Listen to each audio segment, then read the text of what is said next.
Yes, I think I just want to say a warm welcome to everybody and express my gratitude to Dr. Jahlani Niaah from the University of the West Indies in Jamaica, who agreed to give a talk to you tonight, today. And actually, it's already the second one. We also had him as a guest in the morning seminar on methods. And one or two of you were there already. But as this is a class on resistance and protest, I asked him to share with us thoughts about Rastafari as a resistance movement. So that's the topic of this lecture. And I'm also very glad that Dominique Frühwirt is here with us. He is working together with me in our project called Rastafari Reasonings on Africa in Historical Perspective. It's a project that we started 2 years ago, and we have another 2 years to go. And a major achievement, I think you can say, especially Dominique's achievement, was to organize 3 events that took place last week in commemoration of the 70th anniversary of the state visit of His Emperor Haile Selassie in Vienna in Austria. And probably Dominique will say a few introductory remarks also concerning this. And that was actually the reason why we invited Jahlani Niaah in the first place. And then we thought, okay, as he's here, we can also take this opportunity and invite him to the class. So, yes. I think that's all I have to say. And Dominique, please, perhaps you want to add a few words or pass right? Yeah, just quickly to say thank you for the interest. As we said, we had different events for the 70th anniversary. Emperor Haile Selassie, the first state visit to Austria. It was also the very first state visit to Austria after the Second World War. And so we had a symposium here at the university with different scholars, and one of them was Dr. Jahlani Niaah. And we had also, we worked with the Ethiopian communities to overcome these academic community divides. They had we had Ethiopian Orthodox Mass at Stephanstone. And then we also had a musical celebration of at the Nanan Club, which is the only African club in Vienna, since the first state visit to Austria was an African state visit. And now we are actually culminating this anniversary with a talk by Jahlani Niaah. We already had it had one anthropologist this morning, and now he will speak on Rastafari as a resistance movement. And we welcome you very warmly, Jahlani. Give thanks, give thanks. Greetings, brothers and sisters. I normally would begin my conversation by greeting you in the way that we would, so I will at this occasion. I greet you in the name of His Imperial Majesty, Emperor Haile Selassie I and Empress Menin Asma. I do that as an Ethiopian in exile, and in the tradition of Rastafari, which is to see ourselves as emissaries of His Majesty, and on that work consistently, even in our professional lives. All of our focus and dedication and devotion is honoring the leadership and inspiration that we receive from him. And it's useful for me to start there, because when we think of African resistance in the Caribbean, Rastafari emerges in the 21st century, 20th century, as distinctly different from what had obtained before as resistance practices. In describing that difference, I want to refer to Barry Chavance, who actually recognizes Rastafari as the beginning of the folk intellectual tradition, or as he states it, the beginning of the folk critical intellectual tradition. And he's using critique in the way that you would use it in referring to classics and the Greek understanding of engaging in a certain forensic investigation and unpacking of ideas. And I think Shevans is on point when he identifies Rastafari as bringing that particular kind of distinction. So in order for me to unpack his insight, perhaps I need to say a bit about what the critical folk intellectual tradition may have seemed like before inverting Rastafari in the space. Jamaican and Afro-Jamaican, if not Afro-Caribbean, resistance has largely taken the form of rebellions, what would be described as rebellions. Of course, for the African people, they were considered rebellions. They were considered wars of opposition. You know, rebellion suggests that you were comfortable and then, for some reason, welcome my Ethiopian brothers. And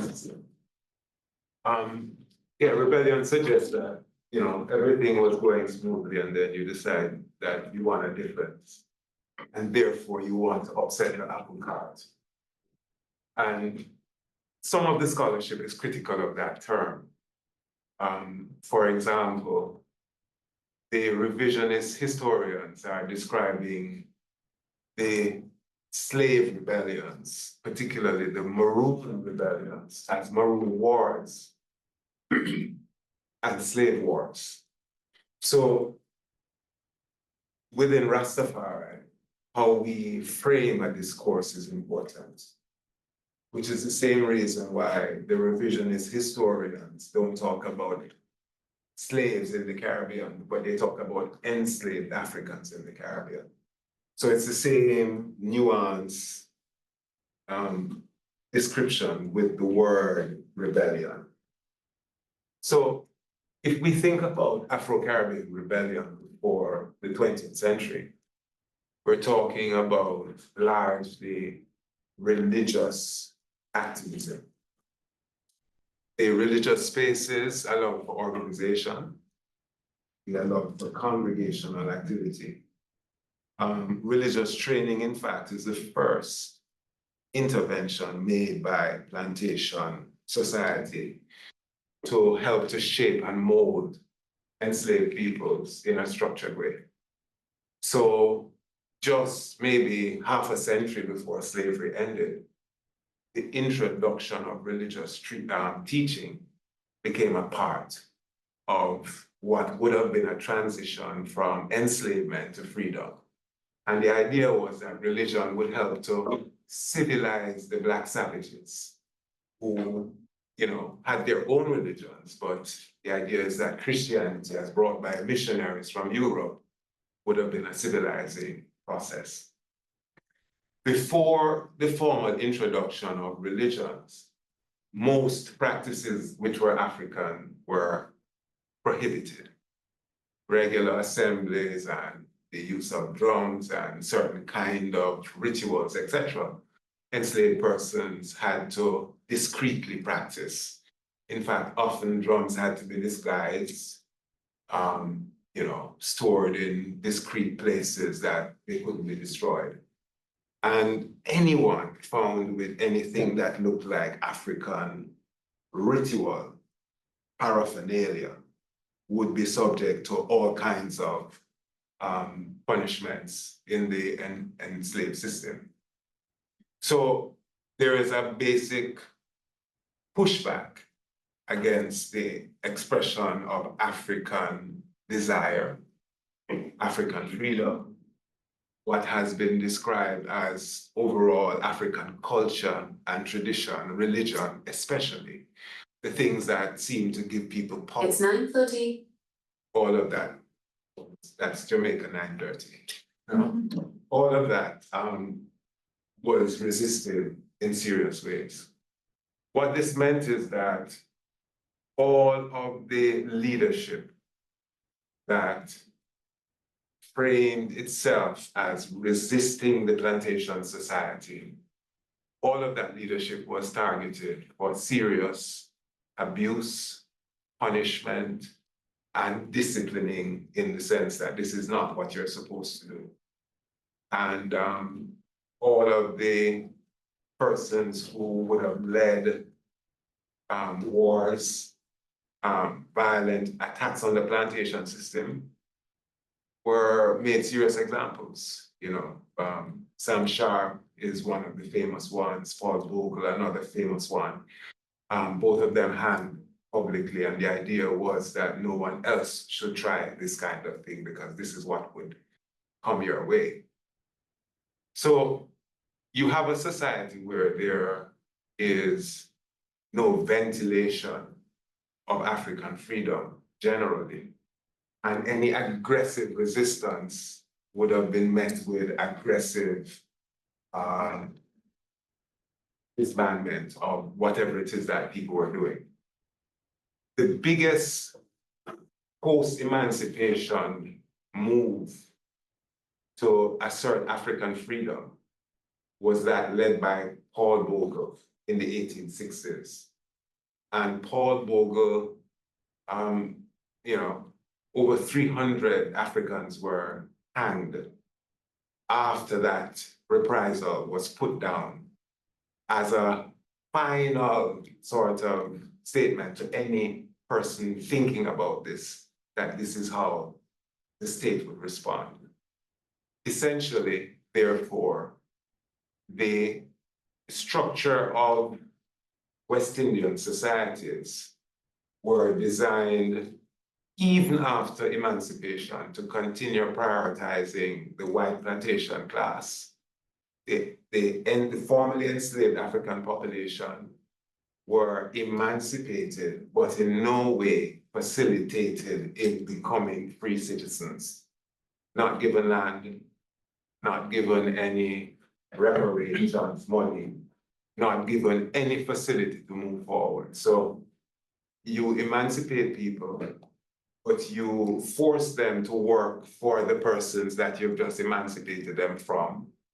You force them to go and find living accommodations from those people and to continue living virtually the same lives from the structures that brought in clothes and food and all of those things. Remember, you don't have land or house or employment. Essentially, therefore, in the post-emancipation period, there was no change in the society outside of the legal designation that slavery had ended, but structurally, slavery still continued. It is actually in the 1860s that religion became a central anchor for African freedom and resistance. And the 1860s is described as a period of the revival of Africa in the Caribbean. Particularly in Jamaica, it's described as a great revival. And during this period of revivalism, so to speak, the embrace of Africa became central. Now remember, I said Africa had been silenced, removed, beaten out of people and punished. But 50, 60 years on, in the 1860s, there is an overwhelming energy nationally that says we are Africans and we want to practice African religions. So the missionaries that came found that in their regular Christian churches, African aspects were coming. People were talking in tongues, people were dancing in church, people were displaying more of their normal Afro spirituality than what the missionaries would like them to have displayed. And what this does is this anchors in the Caribbean forward tradition, two very strong traditions which still exist, Kumina and revivalism. And those are the bedrock of the Jamaican Afro-Caribbean religious experience. The first notable individual to have emerged is a man called Alexander Bedwood. Bedwood is considered the first revival shepherd. And what Bedwood taught his population was, it is now time for Black people to stand up in a society that was overwhelmingly Black and restructure this space that had been for so long dominant white supremacist and planter class and oppression and arbitrary treatment of Africans. And he actually, we consider revivalism, therefore, a more political message at its genesis, because it's emphasizing control and power. It's saying, Black people, you have to take back your power because you have none. Bedwood actually caught the attention of Jamaican officials, went to asylum because liberation for Africans must be madness, and actually was vilified by the society, and that's the official members of the society, as being a little crazy. Little crazy because he was attracting many Jamaicans. People were coming to get spiritual water for their salvation. He would bless water and miracles would come from the water. The big moment that discredited him is one where he said he would ascend into heaven on a chariot, and people assembled all over Kingston on the appointed day to see this happen. It didn't happen in the way that they thought, and it ended by him saying it happened spiritually, and they didn't get it, you know. So his story was ridiculed, considered a little, you know, excessive. But the ordinary Jamaican was drawn into this story. And actually, revivalism takes a serious anchor at this point. From the foundation of revivalism, I think Rastafari emerges, which is a racialized consciousness, which is what Haile started his message about Black supremacy and, you know, the white mother country in England that had no connection to average Black Jamaican, you know. At that point, when Haile emerges, there is a king in England who is white. And Haile says, well, that man has no connection to you. And in Africa, Emperor of Ethiopia, foundation of your very existence has emerged. So the fact that we had been estranged through slavery into a European ancestry now, who was our mother, you know, the Queen of England or the King of England, and how far removed that was from the average Jamaican, became a hook for those who now were looking for significance in themselves. They wanted to see their own example and their own framework as celebrated and great, which is what Marcus Garvey had helped prepare them for. So it so happens that as the attention to His Majesty's coronation became apparent in Jamaican newspapers, Jamaicans, a couple of them, started to search their Bibles because they were hearing things that they had only seen in the Bible as it related to this man now being crowned in Ethiopia in the 1930s. So the Bible, which was a book that no one expected to come alive, seemed to have been coming alive in front of them. Now, it might be hard for you all to imagine Jamaica 1930, but the newspaper had no Black people in it, much less on its front page. any Black person who made the newspaper was a criminal or something unfavorable. But the paper in Jamaica was pretty much a newspaper that served the white plantation class and the British elite class, which was the so-called society. So if you make the newspaper, no, you're a criminal and the police apprehended for vagrancy or stealing mangoes or something. So can you imagine when African Jamaicans saw on their front page a Black man with jewels on his head, a triple crown, scarlet robes, you know, and hearing who was there, you know, royalties from all over the world and heads of state and Africa where nothing good is. All of this was happening in Africa. This is the genesis of the Rastafari movement, the emergence of His Majesty. African Jamaicans now recognize that what Garvey had been preparing them for, which is the African man of great affairs, that this perhaps was that man that Garvey had been preparing them for. And more systematical engagement in the Bible afforded them all of the references to concretely say, yes, this is the person. So the first point about the Rastafari as an emergent group in the connection of African resistance in Jamaica is that the insights that causes the dawn of Rastafari movement are textual. You know, this is not someone who had a vision, which is normally how you might expect the average Afro-Caribbean religion to go, and directed spiritually completely in a vision that they need to build a church and consecrate elders. This wasn't like this.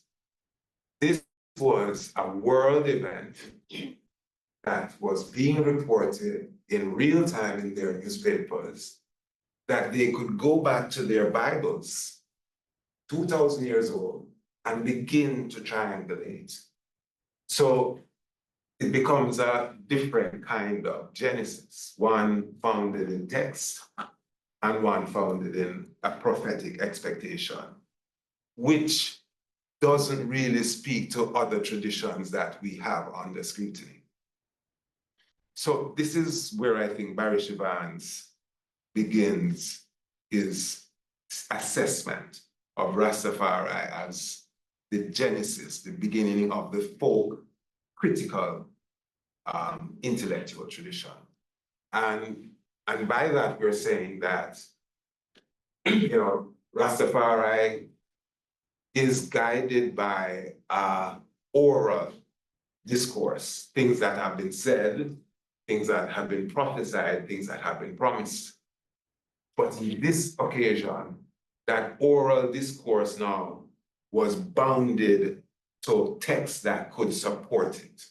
We expect that on the throne of David is going to emerge a land, a tribe of Judah, and all of the revelatory conversations that were expected and preached in Christianity were now seemingly unfolding in front of us. So at our very genesis, there is that conversation.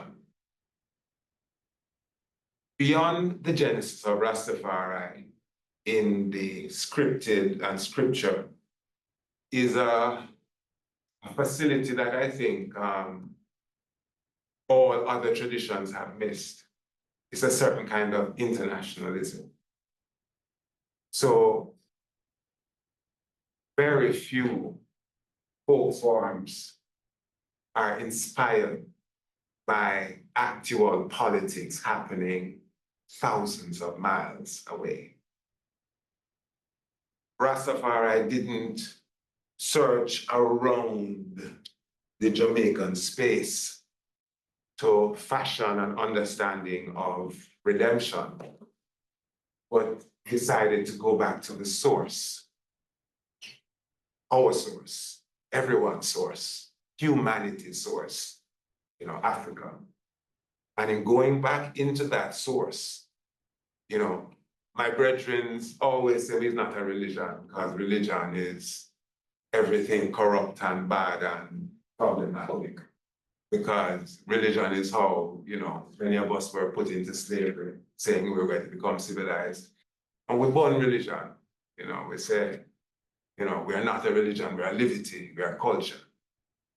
But I would say that we, in spite of our rejection of religion, we are one of the most genuine religions. And by that, I'm saying, if religion is taken into its root, religio, from the Latin, we're talking about to bind or to connect or link to your source or root. That's what that word refers to. The things we understand as religion become applications of that desire to bind or link to the source. So my point is that Rastafari, in leaping over colonialism, that 300 years of breakage, of separation, of reversal of culture, of being called the heart of darkness and uncivilized, Rastafari chose to ignore all of those conversations, which most Jamaicans take seriously. Most Jamaicans don't really want anything to do with Africa, like go back to Africa. You know, they want to go to America and England because that's what is marketed. Right? So when you have a community now who is not trying to run into England and America, the mother country and all of those places, but trying to go back to that blackness, that becomes a little strange. But what Rastafari recognized was that it is because of that ignorance, it's because of all of what had been denied in relation to a knowledge of Africa, why Africans were in that position. And in this way, Rastafari continues with the Garvey, Marcus Garvey's own directive about looking to Africa and Africa for the Africans. So deciding to seriously embrace Africa, to reject the main narratives about a continent that could do no good for you, was important. In fact, what Rastafari constructs in that narrative is that I am important to Africa's re-emergence, that I have been a part of Africa's brain drain. And in order for Africa to be the most that she can be, ones like I need to be invested in the way we are invested. If you look all across the West, Jamaicans and Caribbean people and African people are in high profiles in ways that Africa could well use them. But they are, you know, them prefer them big jobs and them big house and them winter coats in the West in most instances. So there's a desire for the West that Africa doesn't have. And Rastafari decided to turn this upside down. Not only is Africa for the Africans, but our greatness, our future greatness lies there. So Garvey had prepared us for this, but more importantly, His Majesty had started to entreat us to come back. You know, the first conversation had between Rastafari, but not yet Rastafari, but between diasporans in the West and Ethiopia was in 1922. Marcus Garvey has his convention in New York, and from then, Prince Tafari, as His Majesty was then called, he sent a message to Marcus Garvey's group saying, I see the UNI is organizing itself and is happy to support Africa. I'm inviting all of you who want to come back home to come back home. it is said that when that message was read in New York from who would become the emperor, there was 5 minutes of standing ovation, people throwing their hands up, etc. But there was no decided move towards that. It is here that we have a split between Garvey and Rastafari. Here, Garvey had everyone together, so Garvey would have been a kind of iconic Pan-African resistance intellectual. But people around him saying, but we need more than you, Garvey, because you don't have no country. You know, yeah, you are organizing general in the West, but you're not an elected politician. You don't have a country, and you certainly don't have a continent and an empire. You know, so yeah, we can organize, but there is a kind of nugget that can be delivered because we need the support on the continent of Africa. And that's what His Majesty completely was able to squarely provide. He was not only able to offer a state to receive Africans in the West, but he could offer leadership at the highest international levels. So we see him at the League of Nations, we see him touring Europe, we see him at the United Nations, we see him rebuking people for them problems that them create all over the world, telling the world that moral, you know, the moral order was off and that we need to get back into a moral, upright world where human dignity and equity and all of those things are respected. So the leadership brought by His Majesty was able to convince Rastafari that this was what was important for our greatest ambitions to be realized. So, centrality of His Majesty, focus on Africa, and that leadership that could be provided were critical differences that immediately were offered by Rastafari. Right, so we have a political structure. That's what that means. But that's not enough. And here now we get a little more into the thinking of how to achieve a sustainable, independent resistance from all that had happened over the last 400 years. And for me, this is where, in addition to the critical intellectual tradition, Rastafari goes even more critically into self and offers us culture as our weapon to move forward. It might sound a little cliche to say offers us culture, but in a real sense, that in addition to trying to reason out things through prophecy, etc., is the genius that has been brought.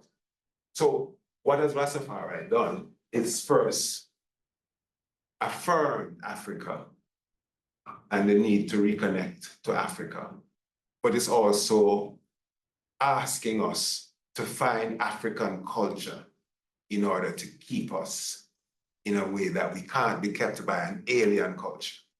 And I give you a simple example. You know, I remember Plano years ago saying to me, you know, when you go to Africa, you're going to have to learn how to live through your culture.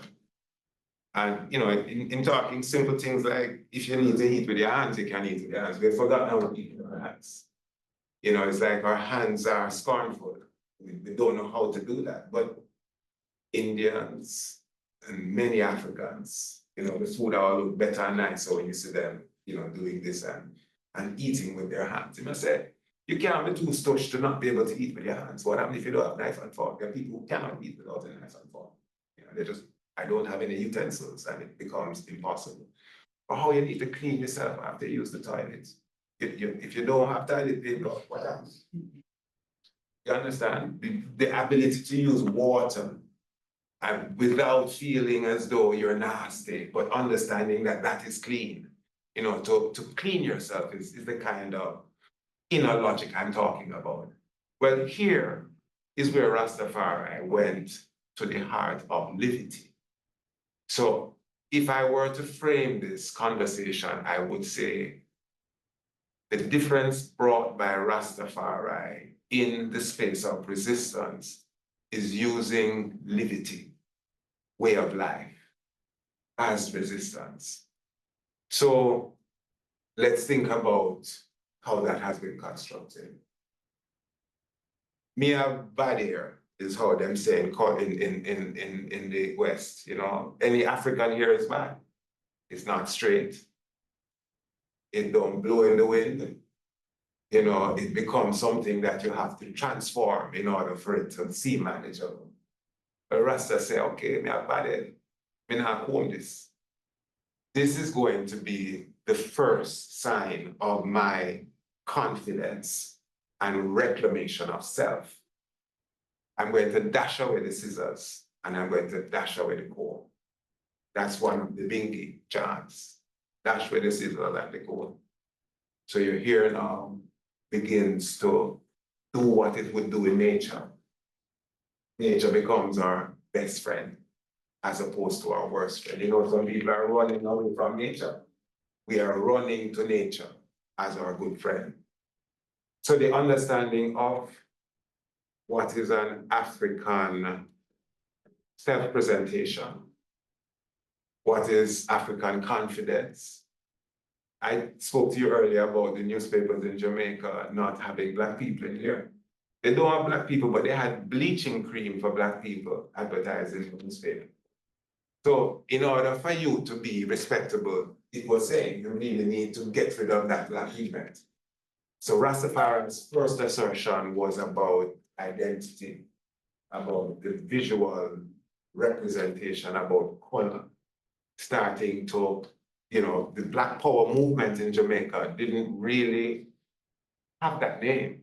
It was Rastafari. It was Rastafari that made women wear afros, you know, because you couldn't get a working bank with an afro. The banks required that your hair look European and you have on a hairnet and you behave as though you were the Queen of England because that was the standard. Yeah. And Jamaican women tried to behave like that. You know, it's as much as many of them don't look anything like that, that was the standard, you know, little pearls and the handbag with the gloves and very sort of ladylike, right?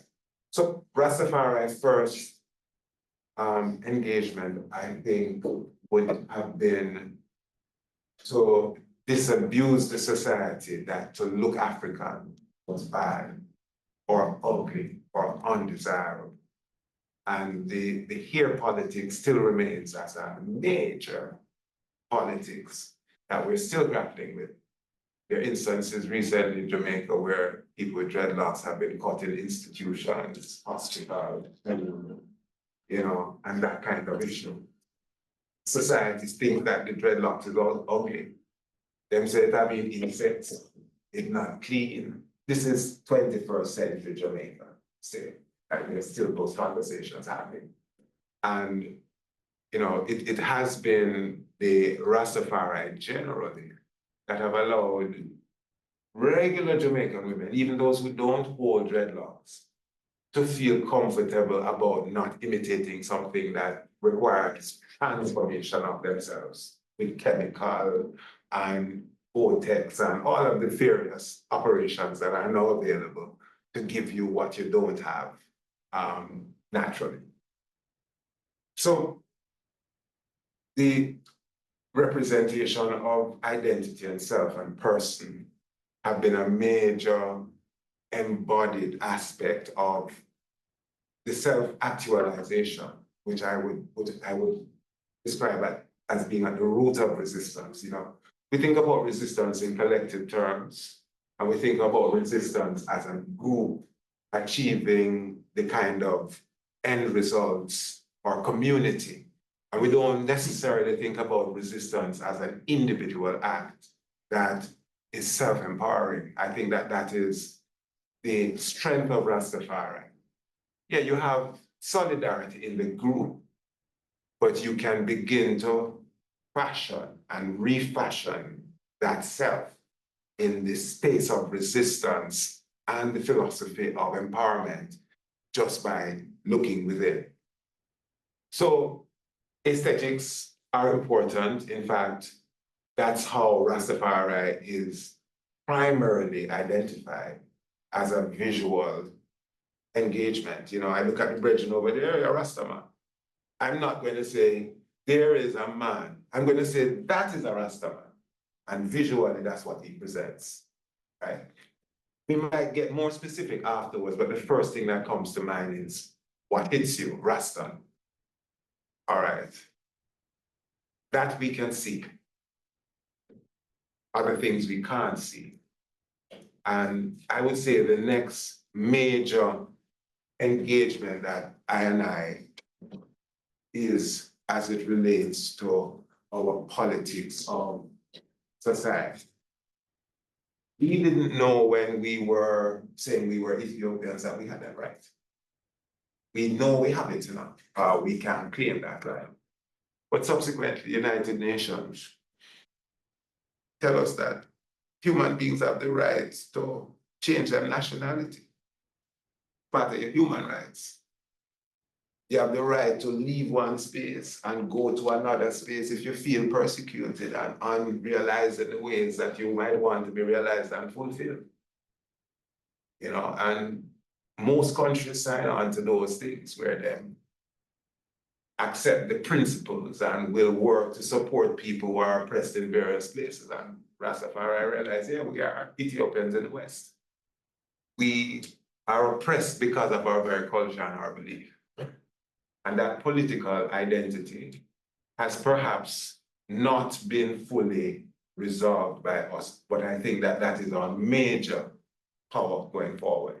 In fact, as I see the coming together of Rastafari Ethiopians in places like Austria, I've seen it in other places like Washington, where there's also a large Ethiopian community. It gives a very clear understanding of a kind of a future society that holds Ethiopianism and the virtue of that blameless society and people and their aspirations as something that can be shared.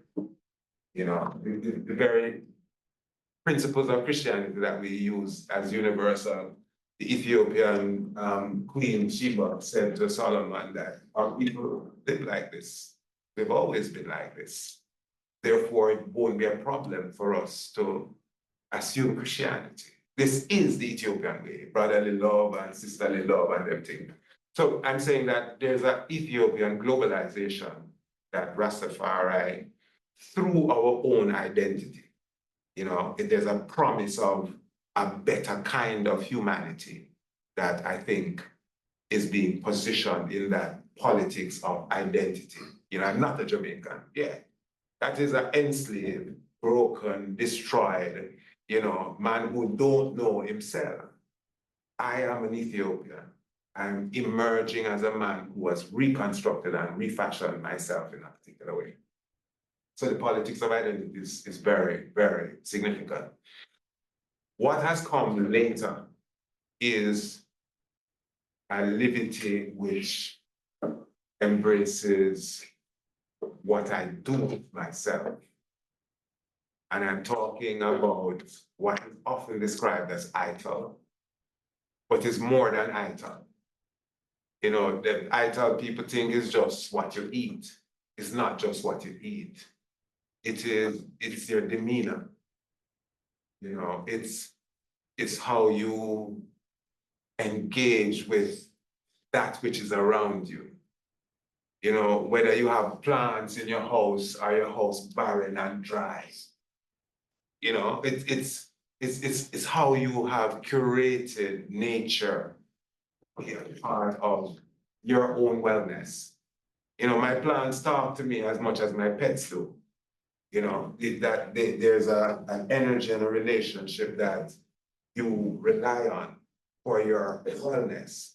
And Rastafari has always understood that liberty and what we have described as ITAL are an important part of our wellness. I want to say a little more about ITOM. So I think that as much as there is a largely political and global project where Rastafari is re-emerging and helping post-colonial societies to re-emerge, there is also a newer aspect of the movement that has been strengthening, and this is the nutritional aspect. Quite pointless you have this philosophy and you're nyamming everything. Nyam is a Jamaican word for eat, you know, and nyam suggests you're using your hands as well, even though we don't use our hands. It don't make sense that you're burning fire in Babylon and then you end up in Babylon hospital. The same Babylon doctor who you say is a vampire to cut you and juke you and trying to get you better. You understand the problems with that?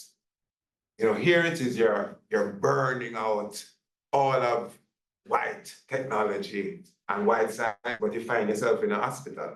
You know, the doctor is going to really get back at you now because he feels as though you were talking about him. Early enough, I'd say, late 60s, more increasingly into the 70s, and consistently increasing, the idea of ITOM nutrition has become more central. And I think it's a big pillar of our livity, but it's also the heart of our resistance. During COVID, show me the hands of everybody who gets sick in here. Nobody got sick during COVID. One, Everybody, two, what's the question? people who got sick during COVID. Who had COVID? Who had COVID? When you say who had COVID, who was Who got- positive one time? Yeah, who got COVID at any point in time? All right. You know what I would be interested in? The amount of Rasta people who actually got COVID. Because I think and that's, for me, a part of the hypocrisy. That certain communities that need to have medical attention to see what is it that they're doing different from those who might have had a different experience. We haven't had that kind of interest in the research. But we do know that all of the plant-based people were less likely to come down with COVID than those who were not plant-based.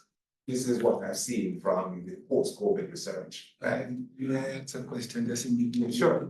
Those that was planted, did they tested or they just didn't go tested, or how they knew that it was not COVID? Well, okay, the report I saw was one based on medical workers Yeah. who said they were plant-based and were tested. So it was a clinical sort of, it was a clinical studies. But it highlights what we have been arguing. There's also studies that say those people who use cannabis also had some protection. But no serious study has been done on those things to help us to understand if those things really were good contributions. The point I'm making, though, is that we're at a point in human evolution where the world has moved towards more plant-based nutrition. Whether it's greenhouse gas or whatever, there's too much farting from the cows or whatever it is, that is the reason why we are saying, you know, let's go more plant-based. It's, you know, it's better for the planet, etc. But the doctors are also saying that, you know, they have now enough insurance claims from millions of people to be able to give you very accurate understanding of how nutrition, how alcohol, how smoking in tangible ways. 0 alcohol better than 1 glass. 1 glass is better than 5 glasses every day. We know those things very specifically. Well, likewise, we now know that, you know, in Jamaica, the Rastafari community behaved in an unchanged way throughout COVID. Continued to associate and assemble and do rituals with them, chalice shared, etc. While understanding that some of that is founded in our vitality, the way we eat and move.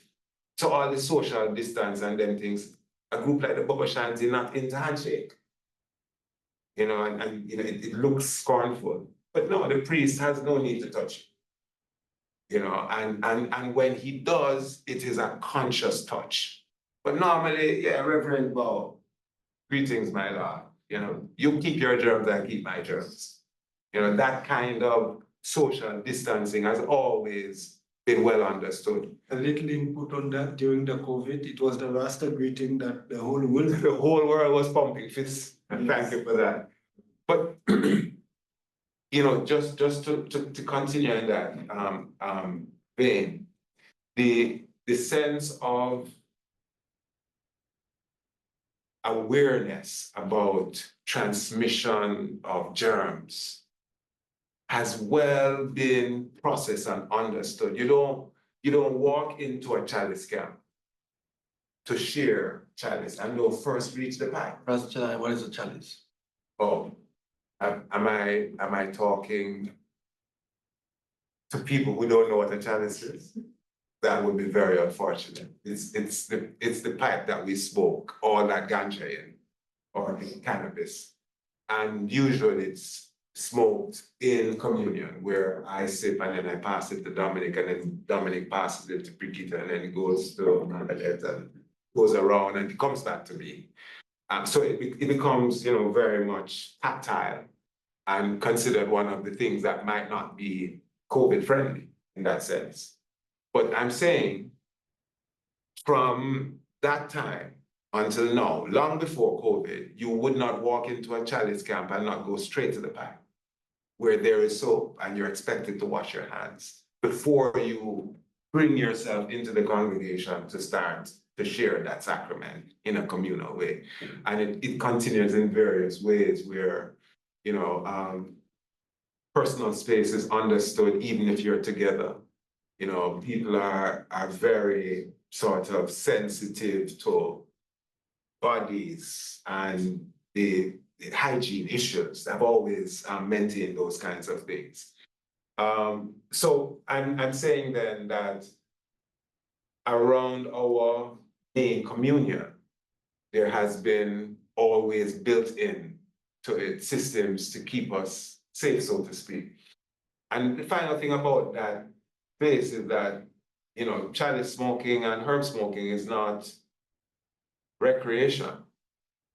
You know, it's usually at the heart of self management process. You know, whether it is you're preparing your mind for your day, and you sip your cup with prayerful expectations as to what you want for your day, or you're closing your day and you're kind of sealing up your day with a kind of reflection and thanksgiving for that. And I'm saying the very process in itself is restorative. You know, them say people who don't have pets and friends are not likely to do that well. It becomes that space of wellness because it provides you with the circle of care and empathy and compassion that you need.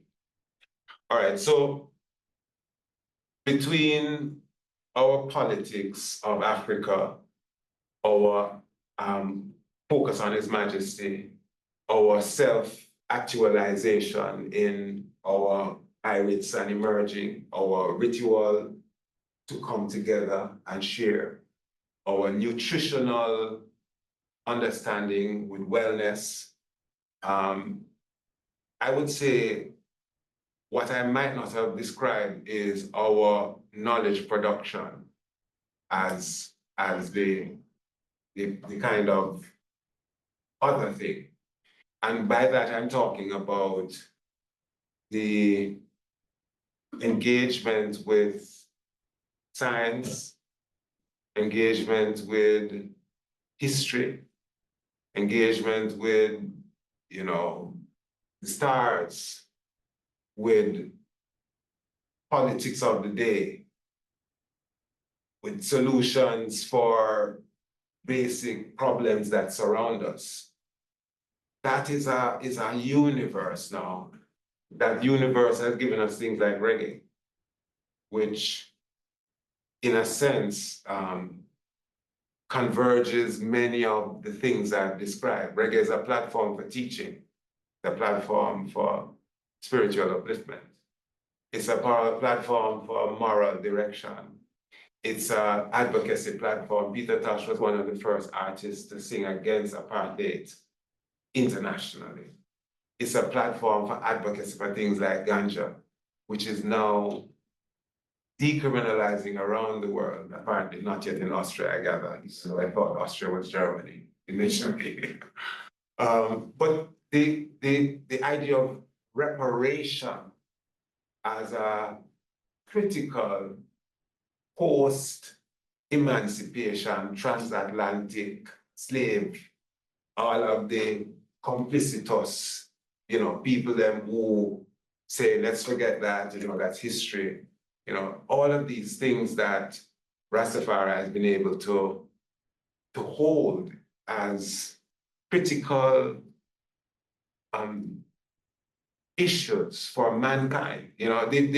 We kind of, the ostrich with the head buried in the sand is kind of how world affairs goes now, Okay, so there are lots of people, most of the world isn't doing well, but that's okay, because some of the world is doing okay, a very small amount of it. I'm glad to see the students talking and promoting conversation about the situation in the world now. But those things are solvable problems. Hunger. The amount of billions that Ukraine got to fight Russia could have solved world hunger over and over and over again, if you get the drift what I'm saying. So there's an awakening, I think, that the representation of African resistance coming through Rastafari has meant. It is not, as much as people criticize Rastafari saying, when you sit down up in a bush and beat drum all day and things that are going on. People understand what I said? There's a critique of Rastafari musical tradition, say that's all on the do. And Niaah is just bushman beating drum. But that doesn't recognize that ritual is really a support to a process which is ongoing, which is daily, which is unsupported in terms of money and institution. It's very individual, like how you see Dominic carrying the world on his shoulder right now in Austria. Yeah, we do this in all of our geographies. We're carrying it until somebody can come and help us with the load, so to speak. But there is a certain investment that is individual, in the same way that the ordering of the self for the resistance has to be founded in a certain kind of individual zeal and vision. So the individual has to curate for themselves what it is that their purpose is. Am I a Rasta man that's just going to smoke herb and play reggae music? All right. Is my reggae music going to be as good as Bob Marley's? Okay, he's already made that feat, so I'm gonna have to move on to something else because Bob Marley already achieved that. But essentially, there is an onus on self to know self, what it is that you're going to offer in the world that you clearly can see is lacking in human dignity, lacking in human justice and equity, and all of the things that we don't have to tell them about, where only can sit on itself. Right? The things that continue to throw the planet off balance are the important aspects for us to engage. I think I'm going to stop in a minute or two. I think that in a real way, the reggae space is criticized by the hardcore Rastafari, the Orthodox. And by that, I mean that reggae tends to get dismissed as not the spiritual music that is the Niaah, which is what you would hear if you went to a Rastafari private ritual, which is not on stage, right? But I think, notwithstanding how some of us feel about reggae, reggae has been perhaps the biggest tool for advancing the framework of Rastafari resistance. And I think reggae substantiates the critical, intellectual advancement that Rastafari has made. There is no religion known by its music in the way that Rastafari is known by its music. You know, reggae, you know, oh, culture, conscious, Africa, liberation, Haile, Selassie, all the things that you can say. You know, reggae is a kind of liturgy for I and I, that it not just, it schooled people so well that Rastafari, perhaps, given its 96 years of existence, is better known than many things like Islam and Buddhism and Zen and Jain and all of these things. You know, I ask you, who is the spiritual leader of Taoism? You know, do anybody know? But if I say who's the spiritual leader of Rastafari, everybody say, oh yeah, Haile Selassie is. You know, you all don't like white people, and you know, you all don't eat meat, and you know, people have a range of things that they begin to fashion as what Rastafari is. And I'm saying that reggae has been a big conduit for teleporting this resistance philosophy, this resistance intellectual critique. And I'm not saying intellectual to make it sound like, you know, that it's a big deal. I'm calling it intellectual because that's what it is. It's an engagement with the pragmatic aspects of change that are important to really have resistance function in a way that is not responding, which is what resistance often is defined as, you know, a reaction to, but is actually a fashioning of self, critical of what it is that your situation is, you know. The idea of conscientization, Paulo Freire big on that term, is important. Because, you know, if you come into Rastafari and you think it's just about being rowdy, you know, then you've missed the point. And people think that being rowdy is being resistant. It really is quite the opposite. You come into Rastafari, you really have to be humble. You need to begin to see this space, this movement, to garner what it is about and how it is that you can navigate this, if that is your intention. I think I'm going to pause, Dominic. And yeah, I'm going to assume that the questions will come, but I'm going to share a little video about, it actually is a video from Trenchtown in the late 60s, early 70s, featuring my teacher mentor, Morty Muplano. And he gives an example of reasoning, you know, but this reasoning is Amharic lessons that is being offered in Trenchtown. So imagine now, and I don't know if Amharic is offered at the University of Vienna, where you have Ethiopians living, but Plano, almost 60 years ago, was offering Rastaman structured lessons in Amharic in Trenchtown, and this just gives you a glimpse of how he was building his own faculty, so to speak. And just to mention, this was a Ethiopian World Federation meeting chapter, actually. Okay. Oh yeah, he had a chapter. He started that.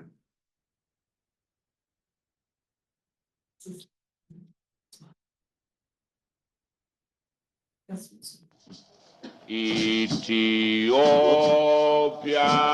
the land of our fathers,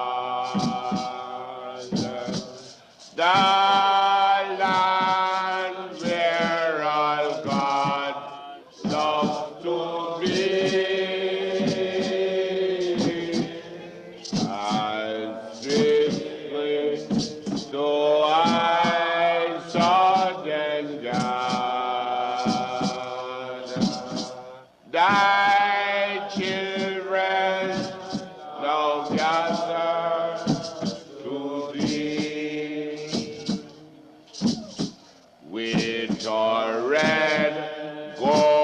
and green floating o'er us, with our emperor to shield us from wrong, as our God and our future before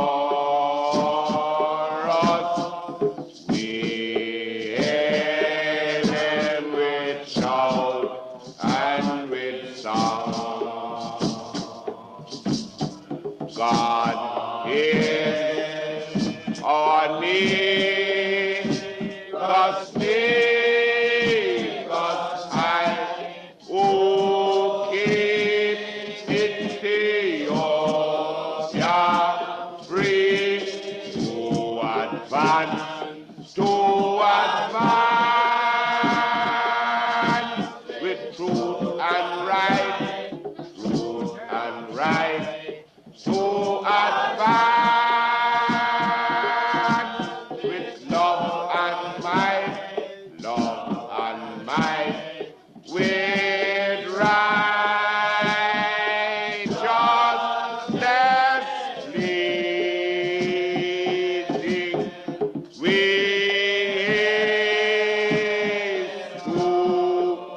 to your call, humanity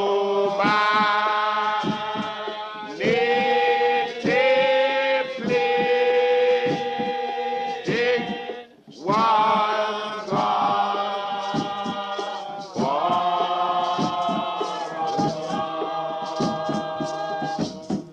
Princess has come out of Egypt. Ethiopia now stretches forth their hands unto God. O thou God of Ethiopia, our divine majesty, thy spirit hath come into our heart to dwell into the path of righteousness. Lead us. Help us to forgive that we must be forgiven. Teach us love, loyalty on earth as it is desired. Endure us with thy wisdom, knowledge, and understanding to do thy will. Thy blessing to you that the hungry be fed, the naked be clothed, the sick be nourished, the aged protected, and the infants cared for. Deliver us from the hands of our enemies, that we must be fruitful for these last days. When our enemies are past and decay, in the depths of the sea, in the depths of the earth, or the bowels of the sea. Oh, give us all a place in thy kingdom forever. Salamta. Well, most people might want to know the occasion.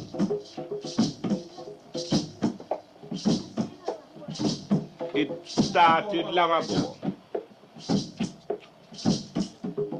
But since 1960, 1958, the universities have made some studies on the movement. Who remember Brother Fox from down here? Was one who took around Professor Simpson in the rural area in Montego Bay. And Professor Simpson make a report on the Rastafari movement. Internationally, if the world want to know 1959 about the Rastafari movement, they would have to take Professor Simpson. All right. A glimpse. I thought it's important to give you a glimpse of that. And you know, it's interesting because that's what you will see of Rastafari. And that looks very harmless, you know. But what you're seeing is actually the heart of developing a critical sense of purpose. You know, and if you think about what you're seeing, this is not Ethiopian, but the spirit is Ethiopian to the bone. You know, he's all talking Amharic in that as well. And Plano particularly, his thoughts were that unless we learn Amharic language, we were not achieving any kind of liberation. that we continue to speak colonial languages and that Amharic is one of the few pure languages that exists. It's not the only, is how he would describe it. Gaze. Yeah. So the resistance in his mind required becoming fully Ethiopian to the core, as well as migrating to Ethiopia ultimately. Any questions from anyone? Yes, I see. Yes, greetings, my brethren. Yeah. Sorry. I would have rather maybe other people to make a contribution, have questions, but I was so proud with your presentation. And I just don't want to repeat what you have been saying, but just to highlight one or two small remarks on the resistance with the Rastafarian, the way we play as a resistant body in looking onto Africa, searching away from 300 years of colonialism of 400 years. I am just not yet even 70 years. Rastafarian is older than me. We are 96 years old. So I'll be just taking it up from the time I know what is life or what is history, or the time I know I was a human, which I would say 50 years ago. Yes, I'm 65 now, but 50 years ago, from 15 years, I was realizing who am I, if I'm a human being, if I'm a citizen. That was the time when someone becoming mature to understand to become a human being. Under that, you are only been governed by your parents, by laws, regulations, but after 14, 15, you start searching for yourself. So from this time, I tried to understand, I realized I'm a human being. We didn't have any history as to schools education about what we are, who we are. We didn't have the language as Africans.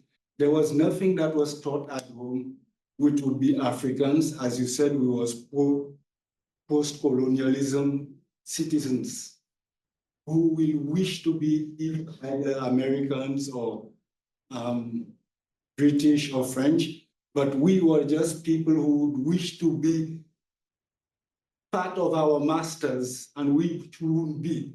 We have to be learned to go to school, learn to have an education. We were deprived of being who we would be.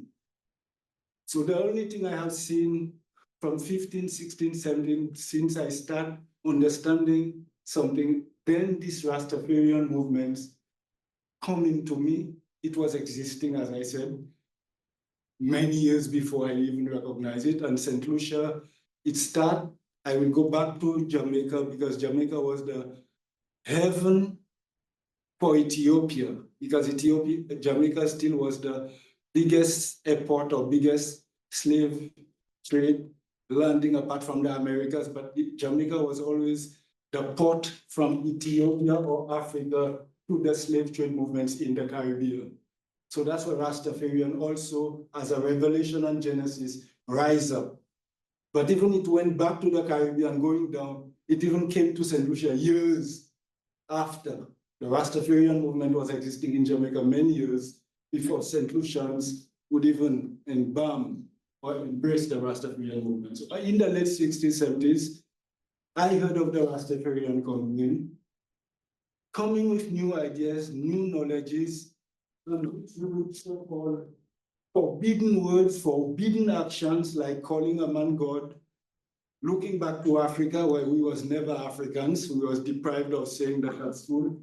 The Queen was our majesty, Her Majesty, and so we were loyal to a different kind of human race or human, and which the Rastafarian was coming with a new language, a new speaking, and a new behavior, which at that time they could even be executed, decriminalized, been hunted as false gods, false preachers, or even one of the critical things about resistance I want straight to on, that we the Rastafarian are able to stand up and what to hail Selassie as a God, where no other religion, all other faith and denomination has forbidden human being to describe a human being as God.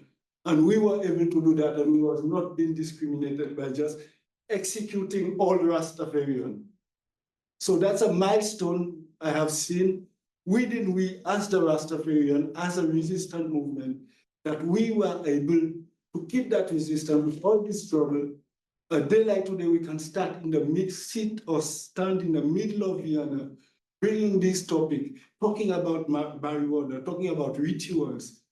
Thank you very much. And this in the name of the resistant movement, that was a great presentation. But I want to remind our people that the Rastafarian resistance is not, and we have been facing the worst challenges on earth to describe ourselves as Rastafarian.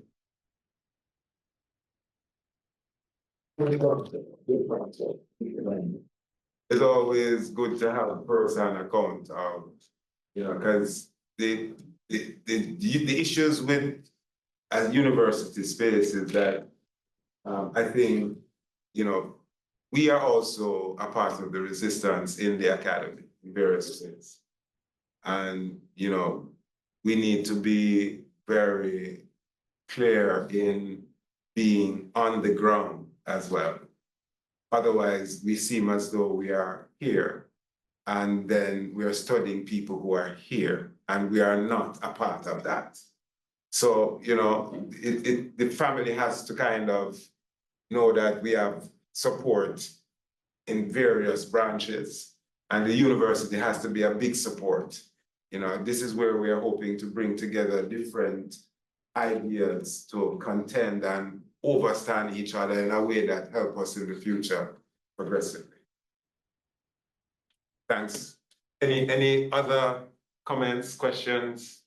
Don't feel afraid, nothing is stupid. Just to add quickly on the resistance and how you explained it also through what we just saw, 1969, Mochmo Plano in the jungle. In the method seminar, you asked today about the connection with Marcus Garvey. That was the UNA anthem they were singing. That was Marcus Garvey anthem, Ethiopia, Dauländer, our father. So it was, and when you watch that, and it's on YouTube, and there's a second part where you say it didn't look much frightening, but you must imagine that was a British colony in the 1960s when 10 years earlier there was the Mau Mau in Kenya. And when you continue watching that, they're gonna burn a British flag, and they're gonna sing "Take Down the Red, White, and Blue, and raise the red, gold, and green." So you have dreadlocks, Africans in a British colony burning the Union Jack.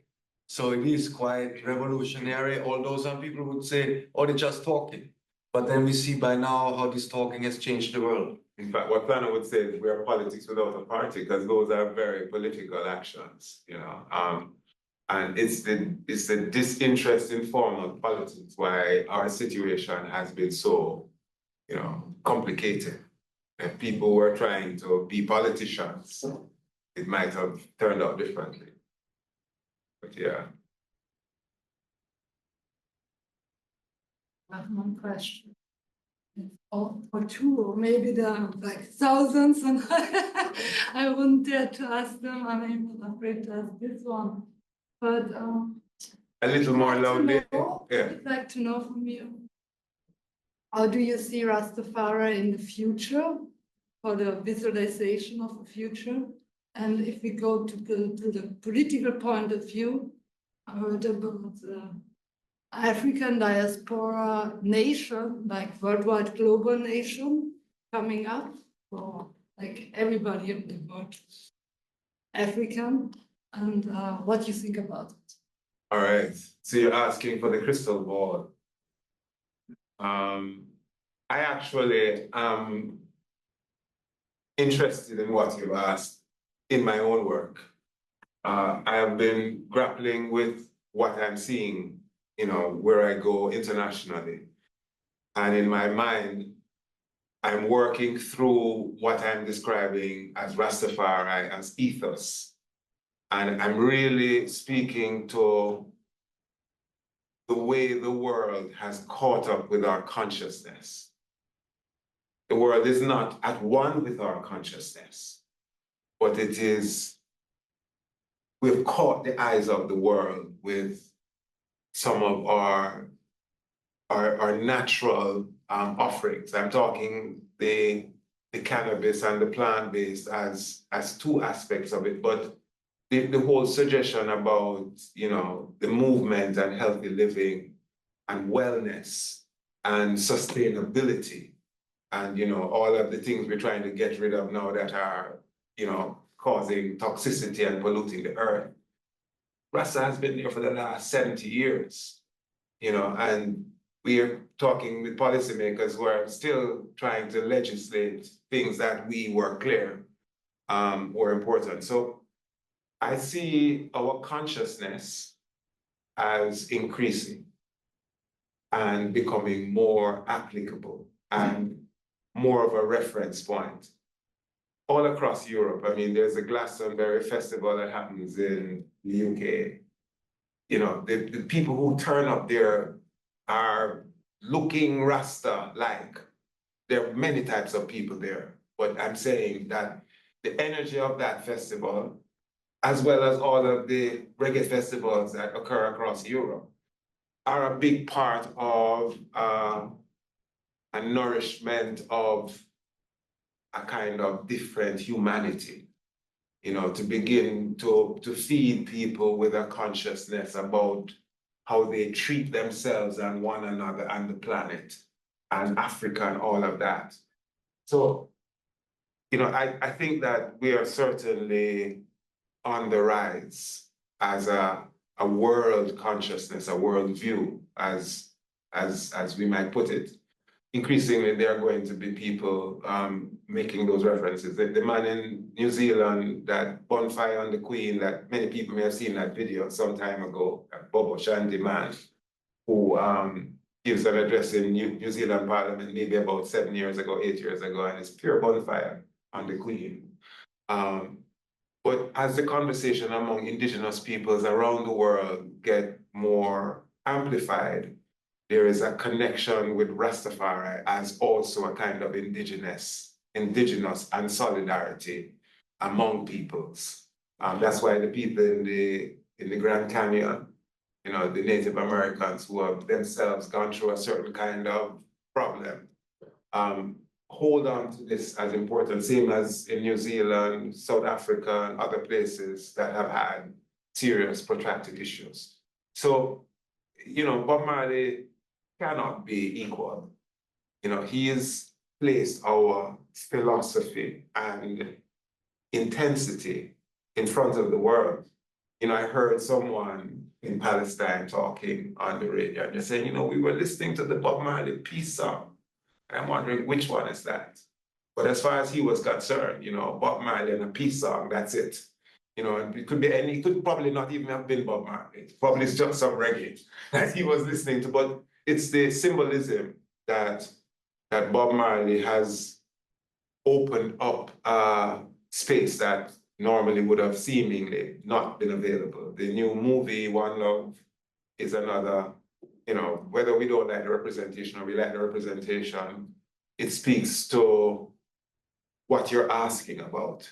So I'm expecting to see more depictions that represent Rastafari livity and experience being made available in various ways, because we've not, outside of the music fraternity where we are way advanced, moving images and cinema and books, you know, there is a damning book by Safia Sinclair called How to Say Babylon.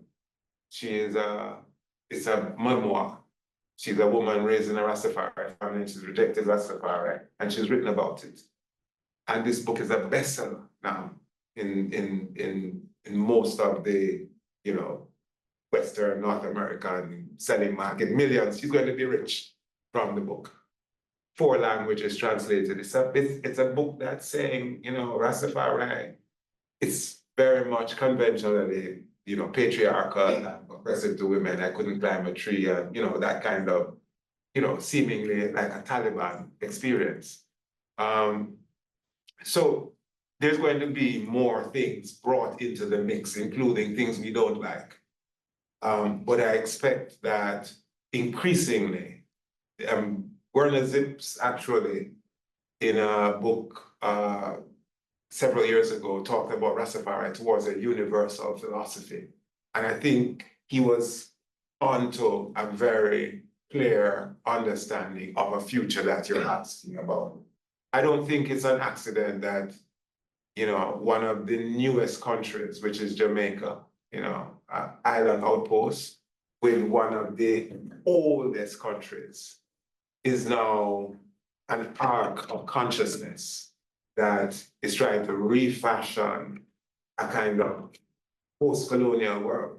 You know, that it's not just a small project, you know, it's a huge project. I think that's why it has international attention and appeal. So the short answer is that I expect to see more and more scrutiny and relevance of Rastafari. And it makes work of myself and people like Dominic and others who can help to do the documentation and the publication of the real interior so much more critical. You know, I don't have that, yeah. There was another question, then maybe we will Yes. have. Actually, I just wanted to say that normally we will close now at quarter Oh, we have to to stop. 5. So if somebody has to leave, yeah, obviously you can leave. And but if you want to stay, you can also, you're also most welcome to stay, and we just continue the conversation a little longer as long as you're available. Yes, and as far as I know, actually nobody will need Coming the to the room room. tonight. So okay, but No more questions? So that was Here's one. question. I think I'm not quite clear fully why the focus, especially on Ethiopia. I think in your talk, you also used Ethiopia and Africa sometimes kind of interchangeably. And I was wondering, is that because of like Ethiopia and how it shows up in the Bible, or is it due to the emperor, or like why is it specifically Ethiopia? It's all of the above. Okay.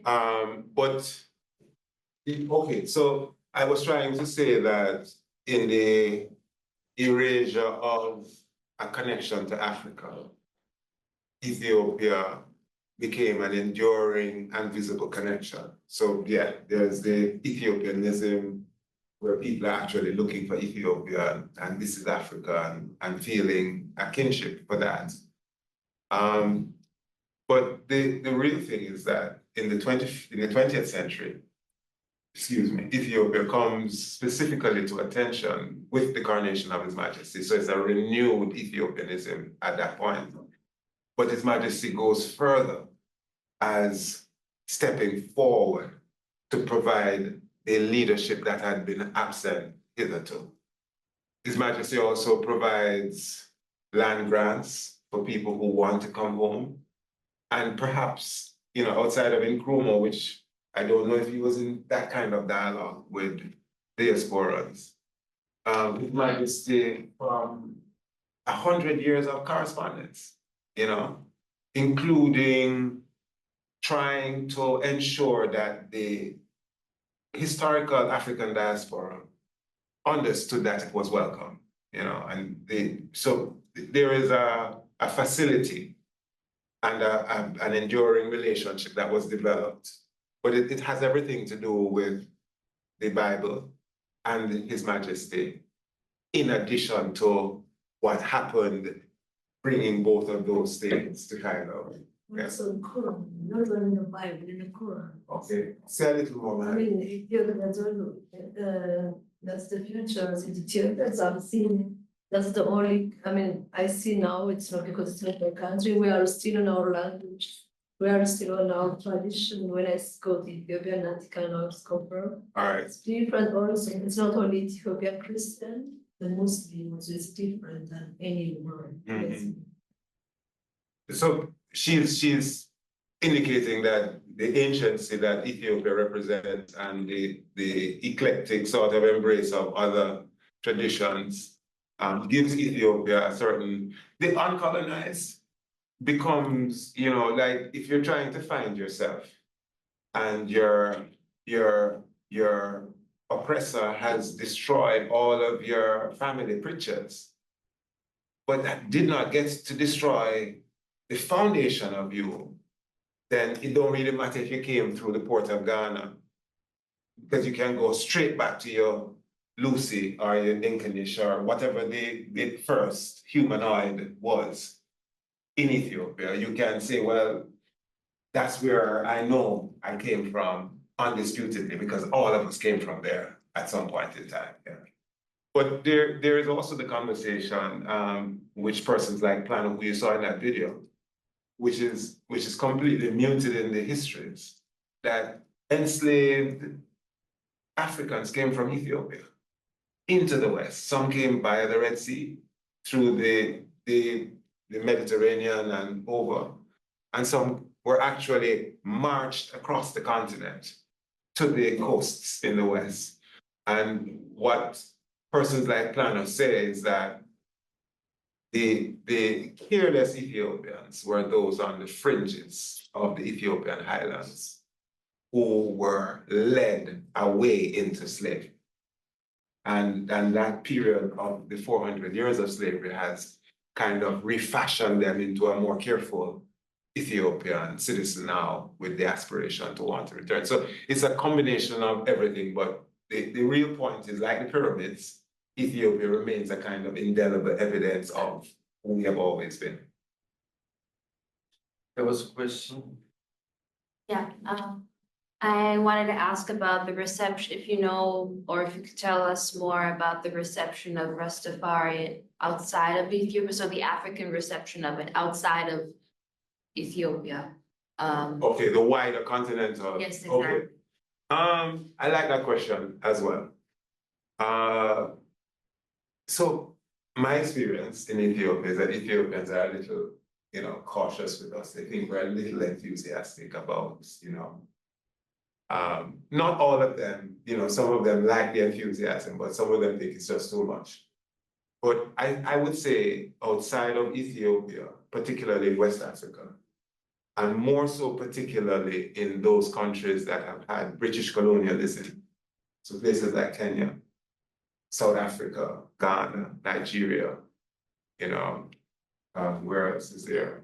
Tanzania, a lot as well. Those countries are almost like Kingston times whatever the millions of them are. So the ethos of the Rasta energy, the trading of reggae music, and the presence in those societies of the populations of Rastafari is almost more so obvious.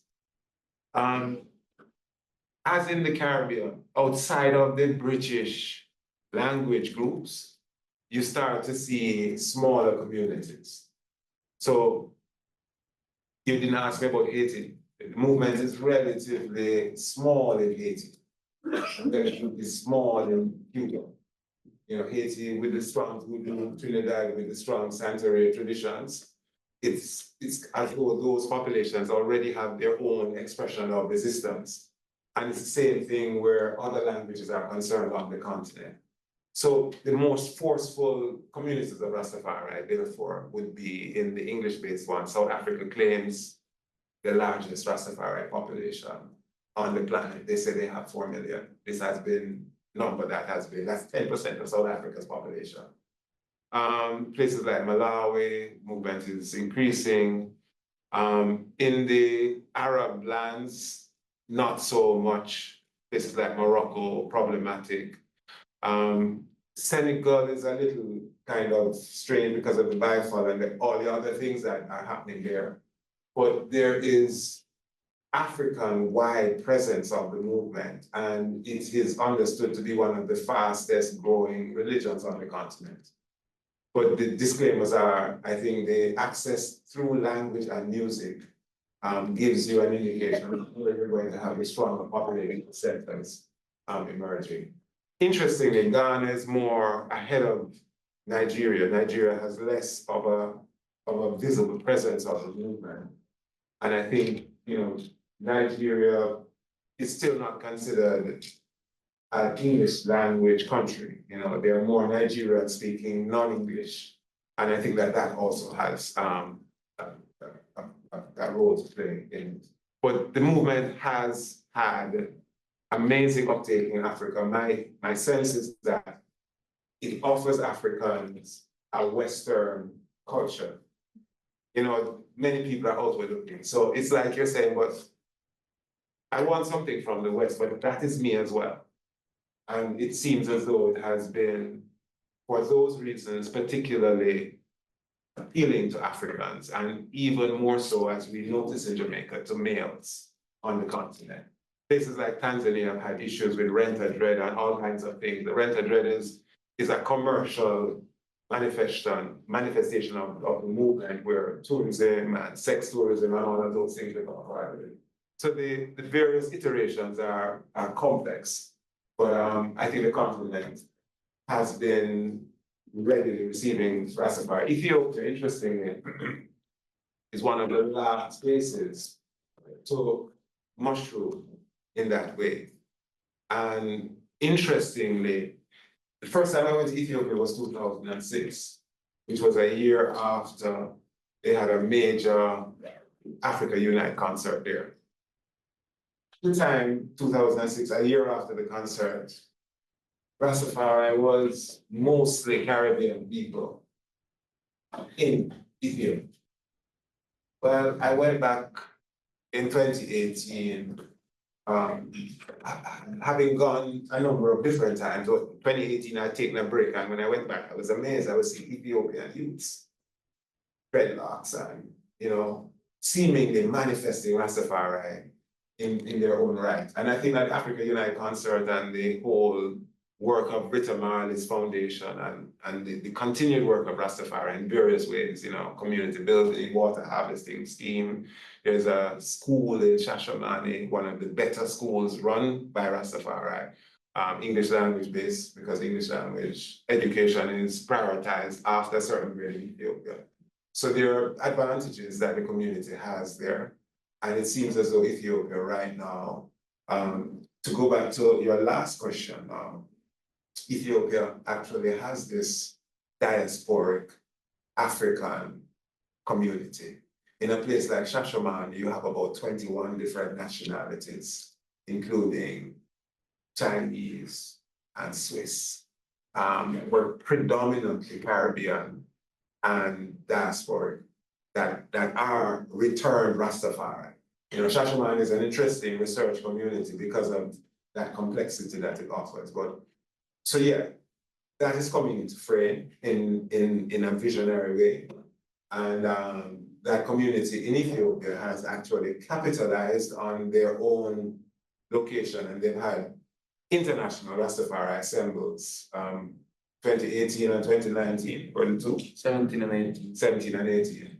And I think that is going to further strengthen the kind of things that you're asking about. You look like you want to ask a question. No? Me? Yeah. Maybe. But I was just curious about the role of women within Rastafari movement. If their traditions also apply to them, how maybe can we see manifestations of being a Rastafari woman in the way? All right. Interesting question from a man. So in Jamaica, the official statistics say that the community is 85% male. Yeah.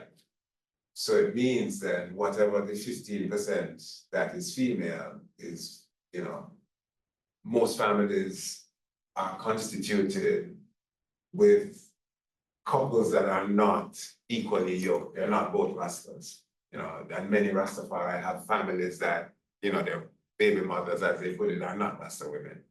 So there is a imbalance in Jamaica, which I've not noticed everywhere else. Places like Trinidad seems like there's greater balance between the genders. I think issues of patriarchy still abide in Jamaica. What is said is that there are many women who pass through the movement.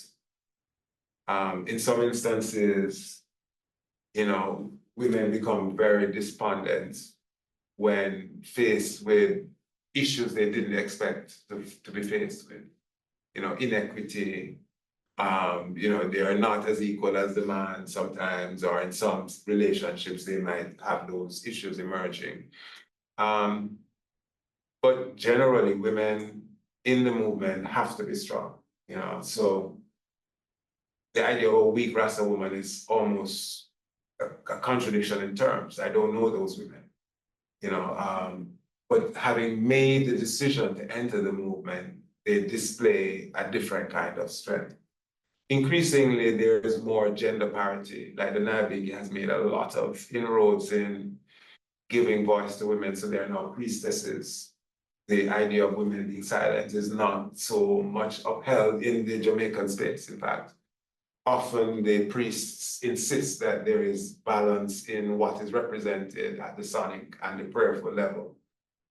There's an interesting factoid about someone coming from Kenya to observe the Niaah, to go back to Kenya to report on the do's and the don'ts. And he returned to Kenya and says, in Jamaica, a woman prayed, and they almost threw him out of the tabernacle, saying, you dare to come on island, Jamaicans made a woman pray. And he had to quickly, find a cell phone and find the person in Jamaica who could let them know that he was not, blaspheming. It actually happened in Jamaica, etc. So I'm saying that the literature is not up to date with the day-to-day transitions and advancements of the community. And the literature is still heavily framed in a way that suggests, marginalization, etc. So to seal up on your question, there are various kinds of women in the community. In Jamaica, there are less women than men. But interestingly, the Niaah itself for the last 15 or more years has been chaired by a woman, Sister Mitzi Tafari. It's not something that people talk about, but and even herself, when she began her function, she would have males who would have a problem with that. But increasingly, no one has a problem with that because she is good at what she's doing. So the gender thing is still evolving. But I think it's not so much Rastafari as Jamaican society that we are looking at, because if you think of someone like Plano, right, who you've seen in the video, and he's a person that I did my PhD work on. In 1969, Plano brings a white woman into his inner circle. He initiates her in the chalice with his group of people, and them know so them can't touch her. She is his student and she is welcome. White, female, outsider. And people say it's because she was white, that black woman still don't get that, and so there was criticism around him. But the point I'm making is I think everything is really driven by its individual merit to some extent. And the women who remain are solid, Increasingly, I've noticed that younger women are coming back to the movement.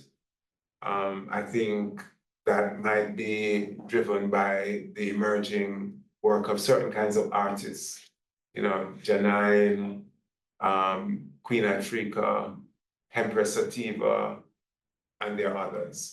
But they've kind of emerged as a next generation, because the I-Trees was the only women, the backing women for Bob Marley, that were visibly Rastafari. And interestingly, no one pays attention to the fact that these women are on the front stage from in the 70s as Rasta women. While they're talking how, repressed, etc., these are women in their own careers and etc. as backers for Bob Marley.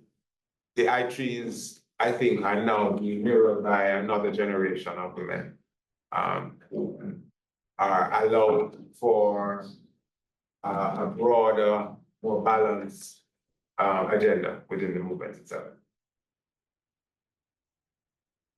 I should put on my glasses, but I'm not seeing faces anymore. Any more questions? You look Jamaican, you're not Jamaican. No? No. You're Austrian? No, I'm German. Oh, you go. There's something Jamaican about the face. Oh, really? Any more asks? Well, And just to mention, we had summer school this year again. Jahlani is also co-founder of the School of Sacrament Rastafari University. And remember the fire key at Haile Selassie Earth Day, Niaah being in Pitford. There was also a woman very prominently, even at the fire key, that me, I would not have seen that a few years ago. They've been doing that now. I mean, and you see, those things don't get written up, that the movement has been self-critical. You know, and there is certainly a leadership now who, you know, I know one of the Niaah priests who comes and he stays in the women's quarters, which is something unheard of. You know, but it's staying with his family, and his woman is in the women's quarter. Yeah. So the gender thing, I think, is not easy to write about that in scholarship. It's very complex. I will stretch to the point of part of our resistance in terms of the gender balances. Because the Rastafarian had so many things to be resisted, even spiritually, religiously, we still believe we have to achieve this goal. And with the responsibility of families, the Rastafarian even started the journey as being those men which we call the apostles, trying to serve a certain time in their life towards Rastafarian before they take the responsibility of a family. So the resistance was even to start your journey without a family, without a woman, to achieve a certain goal. And then it takes time until the women would come in, and even the world has been dominated by men for the past million years. And it's only we Rastafarian who brought these balances of gender, start treating women as queen, giving them princess, giving them all titles. But it is only the Rastafarian who even balance the gender balance within the society among the Rastafarian. Is we made the women feel proud of themselves.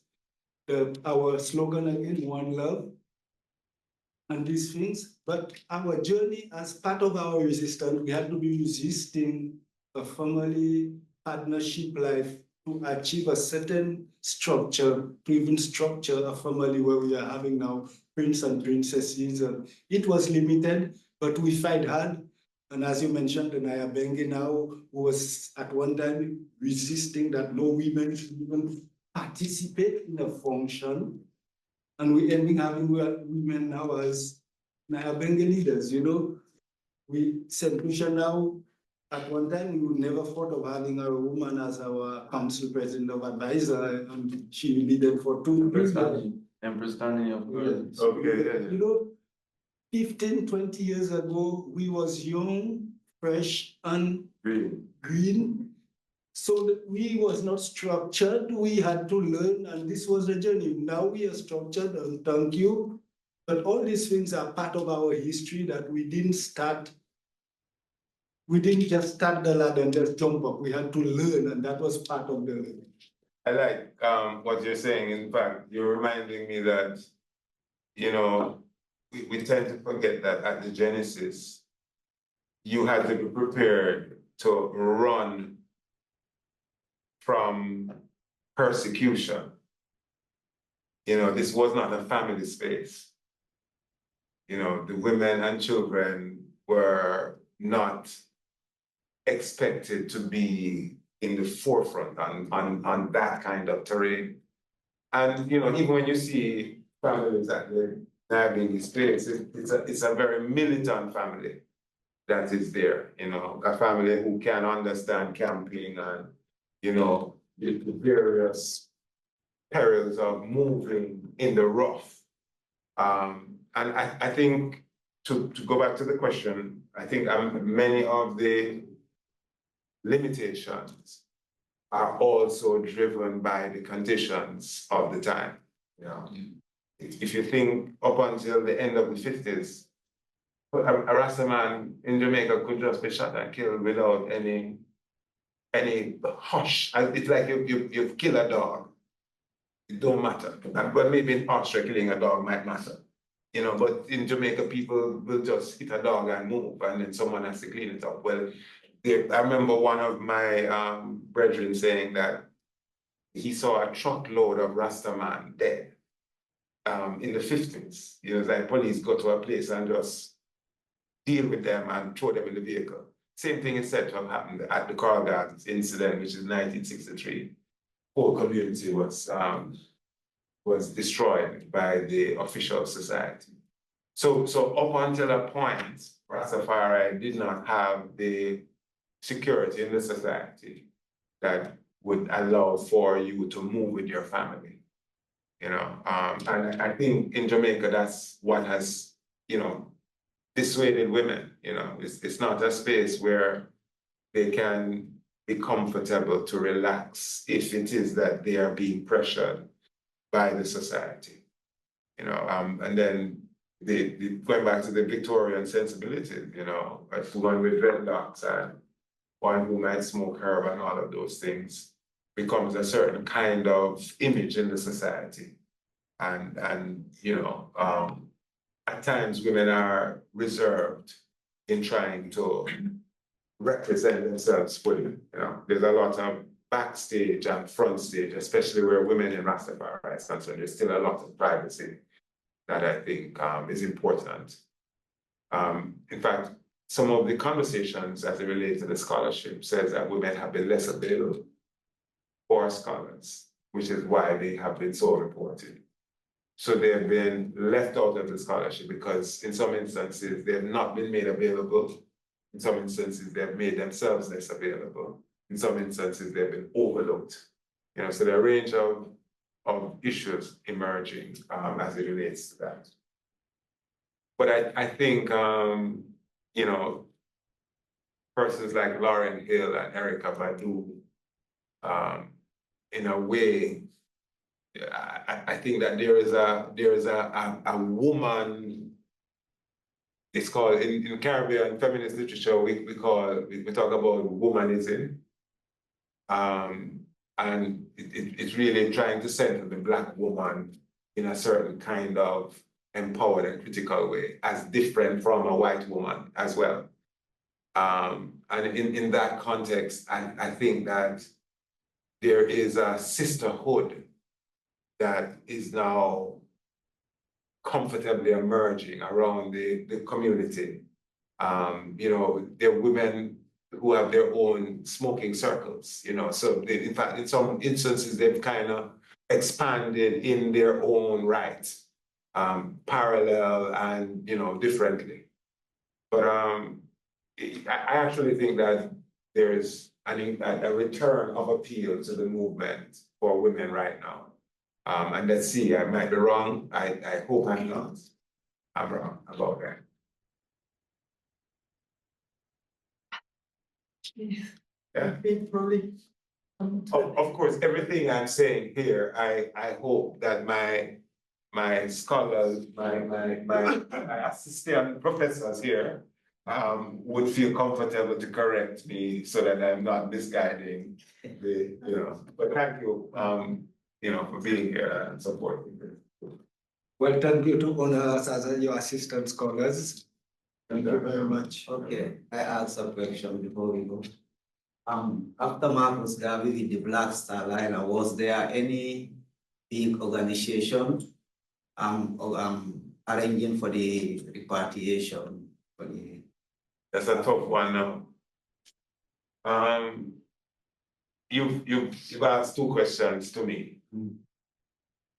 You've asked a question about organization. Yeah. And you've asked a question about repatriation. Marcus Garvey.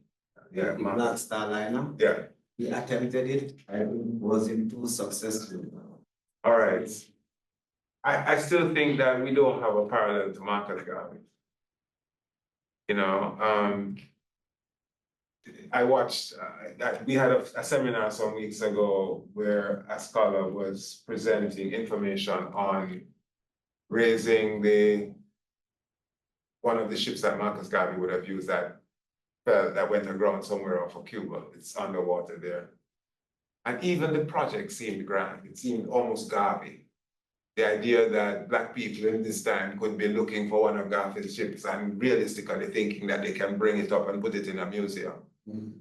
Well, the person who is trying to do that is still not as great as what Marcus Garvey did. If you understand what I'm saying. We've not seen anything approximate to Garvey's dreams for us. You know, because this is before aviation, right? I think there's a Nigerian that owns an airline. I've been seeing something like that recently. You know, but when it comes to major movements of people, we've yet as a community talking about African people, Black people, you know, in order for us to go anywhere, we have to go through transport companies that don't have nothing to do with us. If you understand. I might be wrong, Dominic. Is there anyone who has done anything since then that we can return to? Well, usually the effort is emphasized with repatriation, but it was finance, but they were doing it in an organized kind of way, but yeah, still on a much smaller scale. So the lesson I've learned is organization is something that His Majesty reminded us of. Organized and centralized, that's something that we still are grossly lacking in, which is why what he has done has been such a great thing. Big time. Because to find someone who is resourced to organize something is hard. And yes, if I may strengthen on your point, as we said, we were young and we are trying to restructure. And we have had very great pioneers who came, we tried something and didn't succeed. But the only way we can revitalize these projects, like for example, Marcus Garvey, we have too many barriers. Even if we want to repatriate, there's a structure and organization, people ready. We Africans cannot go to Ethiopia without a visa, or we don't even get a visa. But now already so many Also, there are political, there are many borders and issues and resistance where we need a bigger agenda to break these certain barriers, even before we can activate small projects like a reparation or repatriation movement.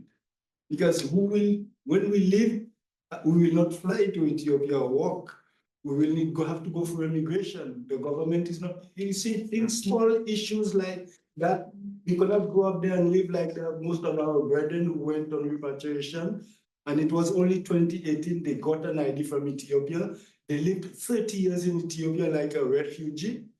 They didn't have jobs, they didn't have any. So these are the problems when it comes to Rastafari representation in a political way, that we have the opportunities or the legal borders or legal status to perform and react as a body. And these are where our problem lies. The response from the political side of states and what you would even call human rights laws.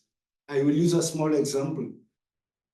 Any Austria, any European person carrying an European passport can go to Ethiopia at any time, get a visa and come back and go in when they want. No Ethiopians can leave Ethiopia and come to any of these European countries. By no chance, even if they have the money to get a visa is a no-go. So to emphasize your point, who was that? You had someone asked about the perception of other African countries. So it was wonderful to land in Uganda and not need a visa and to be welcome home, brother. But landing in Ethiopia with my affinity and my birthright and all of my claims, I couldn't land there without a visa. You know, in fact, I was deported the first time that I tried to land in Ethiopia. So I was misguided, etc. And you know, it served me right because I didn't do enough research going in. I was misled. It's really the point. But the Jamaican passport in most of Africa is received with pride because people know what our reputation is in the world.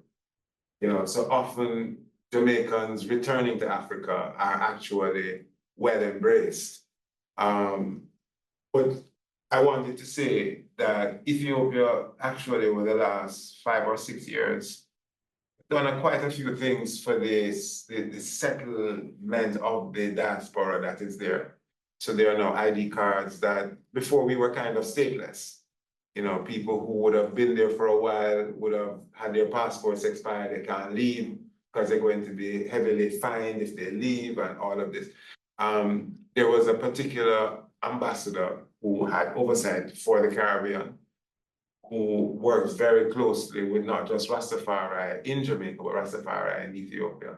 And I think he was a big part of the advance towards those ID cards. Yeah, I expect this one. 2016, Yeah. they also had a meeting in the United Nations. I attended the meeting with the Ethiopian ambassador for the Ethiopians here. Same. Because the Ethiopians here in Austria was also complaining they're having problems to go in and out between Ethiopia and Austria. They are welcome in Austria, but they are no more welcome in Ethiopia.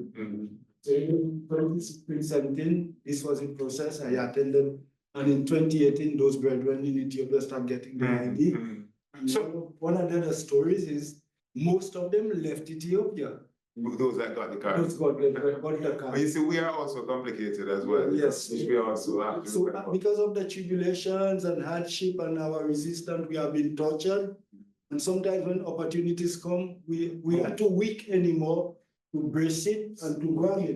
And you know, I can tell you something. If you need Ethiopian visa, it's very easy. You can apply now. It's really very easy. I'm a promoter. I do that every time.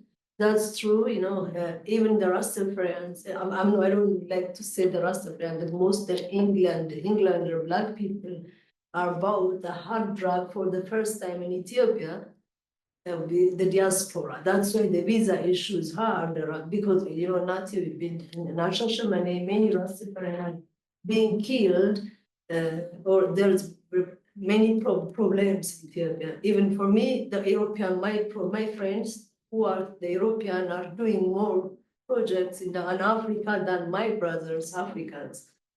Or when they come to home, what I see most, they have just come to retire in Africa, just to relax, to do smoking, doing some small bungalow, relax. That's not really okay for Ethiopian government also. In Shashamane, now they have, it's last year time, but January time, Rastafari are really respected. To have a Jamaican passport or to have the turban in Ethiopia, it's really more than a welcome, but not the politic, I know.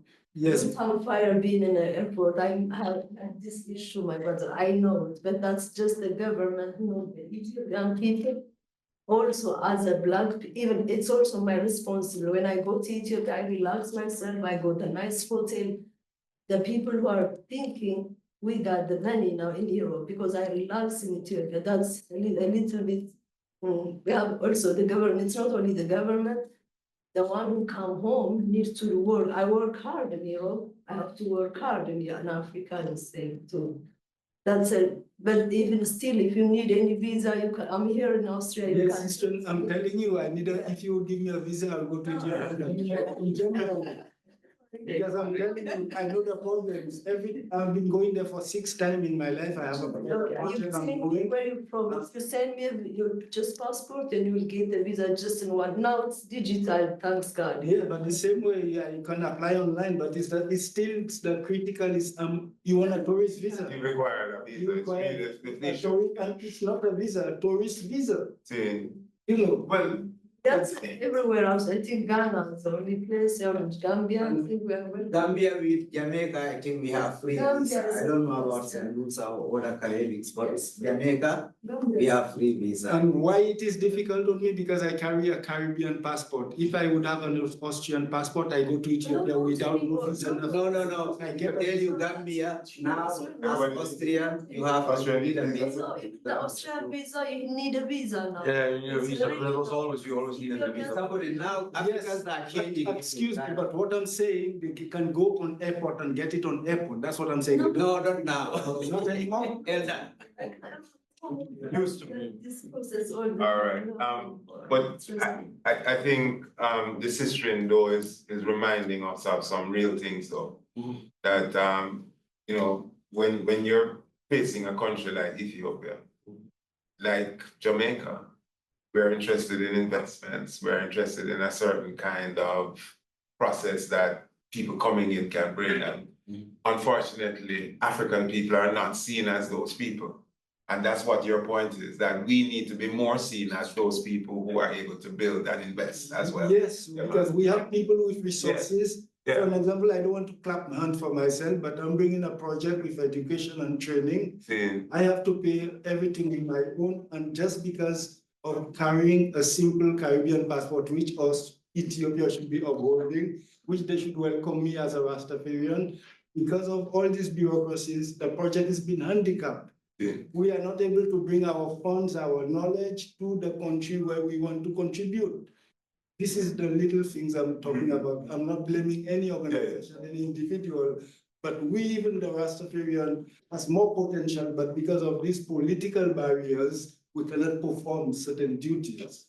Yeah, I know what you mean. It's been on board for a while that Ethiopia is not that easy to work in, you know. But that's part of the reason why we are not giving up, you know, with no. And it's not only for foreigners, there are typical Ethiopians who are waiting for an ID for the past 5 years. Past 5 years, they have been filed. We don't have any embassy. We don't even. Oh, there's no embassy in Austria. No. We have in Germany or Sweden. I know Big Biggit is going to want to seal us up. You wanted to say something, Miguel? I think, yeah, the Ethiopian passport something, it's just systematical and political things will get solution or something through the government change or something. I hope systems will get better. But the main thing when we get to Ethiopia as a foreigner, I heard you were saying we will go there to teach and to get some service. Every time when we go to any other country, I feel that I have to be very conscious about the cultures there. Also, what are you going to teach there? Yes, of course, there are some things which we are going to teach. But if we are going in the mentality of only teaching and something, it's going to be problematic. This is the Eurocentric structure. This is how the European came to Africa. So we must have also to think how are we going to integrate with the people? What are we going to learn from the people? From the people, and how are we going to transfer the experience which we have over here? So when we have such kind of direction, it's not going to be hypocritical. If someone comes and say me, I'm here to teach you, I'm going to ask directly, who are you to teach me? Yeah, and listen, excuse me, the word teaching, like I would say, maybe I misled, I would say about teaching, we are if you are bringing knowledge, share knowledge, you are teaching. And we are not going to teach the Ethiopians. For example, what I'm doing, I'm not going up there and do it for the Ethiopians. I'm having the Ethiopians to do it with me. Yes, okay, yeah. I'm not going and do things for them. I'm going to do things with them. Great, yeah, I just want, yeah.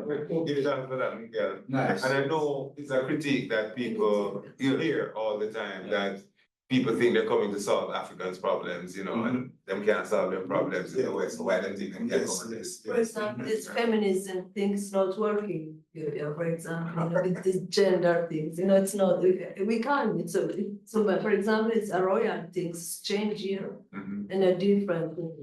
To open the door, or a woman is before a man, because in Africa, there's many danger things. A man is following, a woman is going. This is, we learn in different ways, the religions, the tradition, there's also nice things to learn from Africa. True. Yeah. Very much. And that's, I think, where the Rastafari starts. That, we are told that Africa is this place of darkness, but we are actually interested in all that we can learn from Africa, and that's a big part of our interest. We've also realized that Africa have many problems, like everywhere, and we can also be a solution. I think that that's part of what guides us, But yeah, man, I think that this talk has been more than we expected.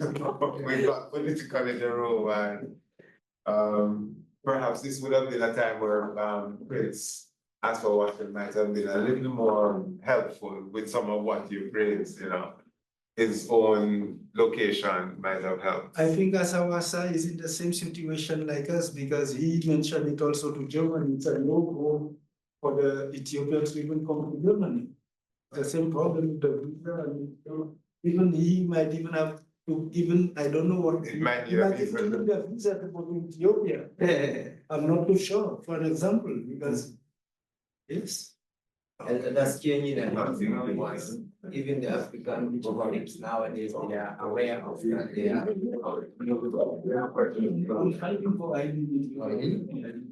Actually, Of Gambia, if you I want. suggest we're still interested in exchanging and of course continue to do so. But otherwise, I'd like to thank you all very much, especially you, Jahlani and Dominic, for this great, inspiring session that lasted much longer than it usually does. But yeah, so thank you.